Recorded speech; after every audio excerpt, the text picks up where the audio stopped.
ಏನಂತ ಅಂದರೆ ಈ ಹಿಂದೆ ಯಾರ ಕೈಯಲ್ಲೂ ಕೂಡ ಏನು ಮಾಡ್ಕೊಳಕ್ಕಾಗಿಲ್ಲ.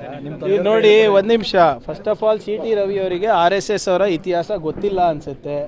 ಸರ್ದಾರ್ ಪಟೇಲ್ ಅವರು, ನೆಹರು ಅವರು ಬ್ಯಾನ್ ಮಾಡಿದಾಗ ಹೋಗಿ ಕೈಕಾಲು ಬಿದ್ದಿದ್ದು ಅದೇ RSS ಅವರು. ಇಂದಿರಾ ಗಾಂಧಿ ಅವರು ಬ್ಯಾನ್ ಮಾಡಿದಾಗ ಉದ್ದುದ್ದ ಪ್ರಶಂಸೆ ಲೆಟರ್ಗಳು ಬರೆದಿದ್ದಾರೆ ಅವ್ರು ಸರ್ಸಂಚಾಲಕರು.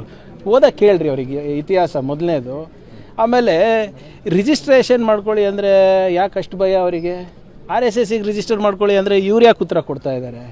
ಒಂದು ಕೆಲಸ ಮಾಡಿ, ಈಗ ತಾನೇ ನಮ್ಮ ಬೇರೆ ಮಾಧ್ಯಮ ಸ್ನೇಹಿತರಿಗೆ ಹೇಳ್ತಾ ಇದ್ದೆ, ನನಗನ ನಿಮ್ಮ ಯಾವುದು ಜಗನ್ನಾಥ್ ಭವನ್ ಅಲ್ಲ ಅವ್ರದ್ದು, ಜಗನ್ನಾಥ್ ಭವನೋ ಕೇಶವ ಕೃಪಾಗೋ ಕರೆಸಿ, ನನಗೆ ಕರೆಸ್ಬಿಟ್ಟು ಈ ಕಾನೂನು ಅಡಿನಲ್ಲಿ ನಮಗೆ ಸ್ವತಂತ್ರ ಇದೆ, ನಾವು ಯಾವುದೇ ಸರ್ಕಾರಿ ಸಂಸ್ಥೆಗಳಿಗಾಗಲಿ ಅಥವಾ ಸರ್ಕಾರಿಗಾಗಲಿ ನಾವು ಉತ್ತರ ಕೊಡೋ ಅಗತ್ಯ ಇಲ್ಲ ಅಂತ ತೋರಿಸ್ಬಿಡ್ಲಿ, ಅಥವಾ ನನ್ನ ಆಫೀಸಿಗನ ಬರಲಿ, ದಾಖಲೆಗಳು ತೊಗೊಂಡು ಬರಲಿ.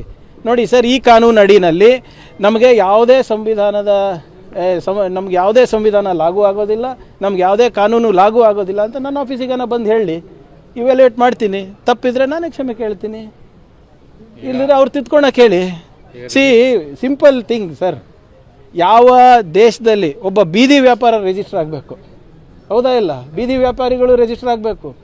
ದೇವಸ್ಥಾನದಲ್ಲಿ ಎಷ್ಟು ದೇಣಿಗೆ ಬರ್ತಾ ಇದೆ ಅಂತ ದೇವರು ಲೆಕ್ಕ ಕೊಡಬೇಕು, ದೇವಸ್ಥಾನಗಳು ಲೆಕ್ಕ ಕೊಡಬೇಕು, ಜನರು ಲೆಕ್ಕ ಕೊಡಬೇಕು, ನೀವು IT ಲೆಕ್ಕ ಕೊಡಬೇಕು. ಇವ್ರು ಕೊಡೋಂಗಿಲ್ವಾ? ಏನಕ್ಕೆ? ಇವ್ರ ಮನ್ಸಿಗೆ ಬಂದಂಗೆ ಮಾಡ್ಬೋದಾ? ಯಾವ ಕಾನೂನು ಅಡಿನಲ್ಲಿ ಕೊಡಬೇಕು? ಮಾತಿದ್ರೆ ಬಾಡಿ ಆಫ್ ಇಂಡಿವಿಜುವಲ್ಸ್ ಅಂತಾರೆ. ನಿಮ್ಗೆ ಗೊತ್ತಿದೆಯಾ? Bangalore club also is a body of individuals. ಅಂದರೆ ನಾಳೆ ನೀವು ಹಂಗೆ ಮಾಡ್ಬೋದಾ?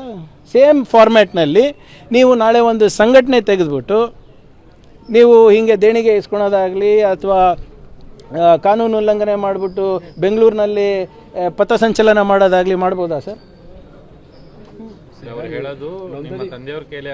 ಆಯ್ತು ರೀ, ಇವ್ರಿಗೆ ಗೊತ್ತಿಲ್ಲ, ಇವ್ರ ಇತಿಹಾಸ ಹೆಂಗೆ ಈ ಹೇಡಿಗಳು ಬಂದು ಕೈಕಾಲು ಬೀಳ್ತಾರಂತ ಗೊತ್ತಿಲ್ಲ.